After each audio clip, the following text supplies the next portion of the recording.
வணக்கம். சற்று முன் கிடைக்கப்பெற்ற மிக முக்கியமான செய்தி ஒன்று வெளியாகி உள்ளது. தமிழக முதல்வரும் திராவிட முன்னேற்றக் கழகத்தின் தலைவருமான மு.க. ஸ்டாலின் அவர்களை டெல்லிக்கு அழைத்து செல்ல அமலாக்கத்துறை அதிகாரிகள், சிபிஐ துறை அதிகாரிகள் தற்பொழுது நீதிமன்றத்தில் மனு ஒன்றை தாக்கல் செய்துள்ளனர்.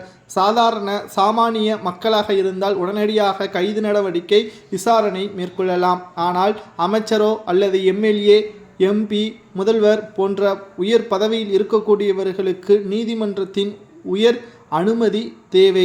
எதற்காக மு.க. ஸ்டாலின் அவர்களை விசாரணைக்காக அழைத்து செல்லப் போகிறார்கள் என்ற கேள்வி இங்கு பேசப்படும். அதாவது தமிழகத்தை பொறுத்தளவிற்கு மு.க. ஸ்டாலின் அவர்கள் நல்லவர்தான் என்ற பிம்பத்தை திமுகவினர்கள் வைத்திருக்கிறார்கள். ஆனால் அவர் மீது சுமார் 8 வழக்குகள் நிலுவையில் உள்ளது. அவர் ஒட்டுமொத்தமாக தமிழகத்தில் மட்டுமல்ல, இந்தியா முழுவதும் 14வது இடத்தில் பணக்கார முதல்வராக இருக்கிறார். குற்றவாளி முதல்வராக 1வது இடத்தில் இருக்கிறார் என்பதை யாரும் மறந்துவிடக்கூடாது. இதன் அடிப்படையில் தான் அவர் மீது இருக்கக்கூடிய வழக்குகளை விசாரணை செய்வதற்காக டெல்லிக்கு அழைத்து செல்ல உள்ளதாகவும், விசாரணையின் முடிவில் அவருக்கு எதிராக அமலாக்கத்துறை அதிகாரிகளும் சிபிஐ துறை அதிகாரிகளும் சாட்சிகளை முன்வைத்து நீதிமன்றத்தில் சமர்ப்பித்தால் அதற்கான ஆவணங்கள் அனைத்தும் சரியாக நீதிமன்ற நீதிபதிகள் அறிவிப்பை வெளியிட்டால் நிச்சயமாக முதல்வர் ஸ்டாலின் அவர்களது பதவி கூட பறிபோகலாம் என்ற தகவலும் வெளியாகியுள்ளது. தமிழகத்தில் திமுகவினர்கள் என்ன வேண்டுமானாலும் செய்யலாம். ஆனால் டெல்லியில் ஒருபோதும் திமுகவினர்கள் பேச முடியாது, புரளியை கிளப்ப முடியாது, மு.க. ஸ்டாலின் அவர்கள் நல்லவர் என்று கூற முடியாது.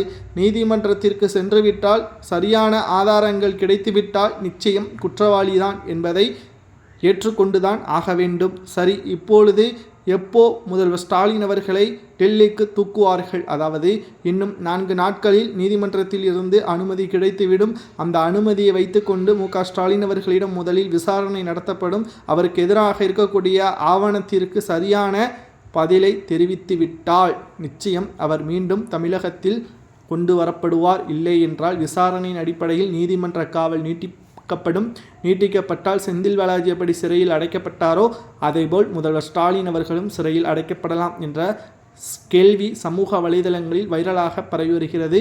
பொறுத்திருந்து பார்க்கலாம். இன்னும் 4 நாட்களில் முதல்வர் ஸ்டாலின் அவர்களுக்கு நிலைமை என்ன?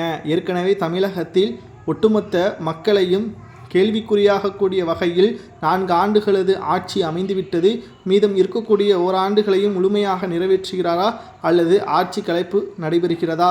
உங்களது கருத்துக்கள் என்னவென்று கமெண்ட் வாயிலாக கூறுங்கள்.